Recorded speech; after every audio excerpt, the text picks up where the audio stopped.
One problem with Governor Polis's promises is that he made a whole pile of them, and they're beginning to bump up against each other in the legislature, and it's causing some friction. Polis's first promise was full-day kindergarten. That's conflicting with another promise of increased regulations on oil and gas. Politics guy Marshall Zellinger is stuck in the middle of it all.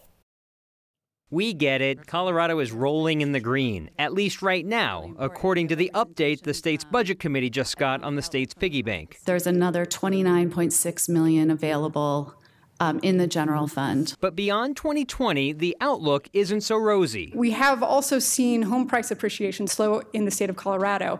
And what's driving that slowdown is largely the higher cost areas of the state have finally started to level off. Here's why home values and perhaps that oil and gas bill could impact the state paying for full-day kindergarten. There's a formula that determines how much school districts get each year. Whatever local property taxes don't cover, the state pays the difference. Right now, higher property values means the state doesn't have to pay as much to districts, so the state can spend money elsewhere, like maybe full-day kindergarten. What happens if those property taxes paid by oil and gas start to decline because of the impact of Senate Bill 181?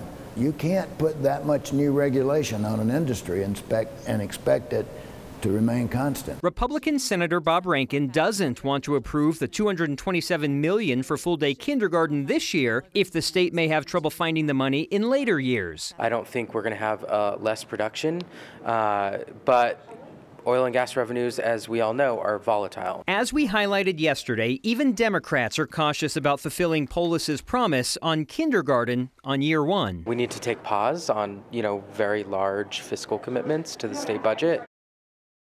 The Budget Committee will decide sometime next week what it will recommend to the full legislature on whether or not, Kyle, it will fund full-day kindergarten or recommend a phased-in approach, which wasn't exactly Polis's promise, but again, if it happens over time, we were told yesterday, it's still a promise fulfilled.